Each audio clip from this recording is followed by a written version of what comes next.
Hi friends, இன்றைக்கி என்னோடய ஸ்டைலில் சாம்பார் சாதம் எப்படி குக்கரில் வைக்கலான்னு பார்க்கலாம். நான் ஃபஸ்ட்டு 2 டம்ளர் அரிசி எடுத்திருக்கேன், அரை டம்ளர் பருப்பு எடுத்திருக்கேன். இது ரெண்டுத்தையும் ஒன்றா அலசி நம்ம ஊற வச்சுக்கலாம். 4 டம்ளர் நான் ஊற்றியிருக்கேன். தேவையான வெஜிடபிள்ஸ் எடுத்து கட் பண்ணி வச்சுக்கோங்க. இப்போ ஒரு எண்ணெய் சட்டி எடுத்து வச்சு எண்ணெய் ஊற்றி வெங்காயம், தக்காளி எல்லாம் ஒன்றா போட்டு நல்லா வதக்கிடுங்க ஃப்ரெண்ட்ஸ்.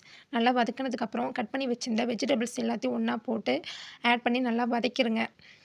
எந்த அளவுக்கு நம்ம வதக்குறோமோ அந்த அளவுக்கு நல்லாவே வெந்துடும். ஸோ தேவையான அளவுக்கு மஞ்சத்தூள், பெருங்காயத்தூள், வீட்டு சாம்பார் தூள் இருந்தாலும் போட்டுக்கலாம். அப்படி இல்லைன்னா நீங்கள் கடையில் வாங்கி வச்சிருந்த சாம்பார் தூளும் ஆட் பண்ணிக்கலாம். வீட்டு மிளகாய் தூள் அரை கரண்டி நான் போட்டு எல்லாத்தையும் ஒன்றா வதக்கிட்டேன். இப்போ தேவையான அளவுக்கு புளி ஊற வச்சுக்கோங்க.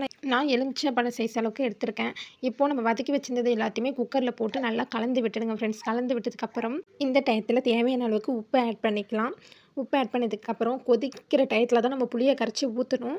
புளியை கரைச்சி ஊற்றுனதுக்கப்புறம் விசில் போட்டு 4 விசில் வந்தோடனே இறக்கிடுங்க ஃப்ரெண்ட்ஸ். இப்போ ஒரு கிண்டிட்டு சாப்பிட்டு பார்த்தீங்கன்னா சூப்பரான டேஸ்டியான சாம்பார் சாதம் ரெடி.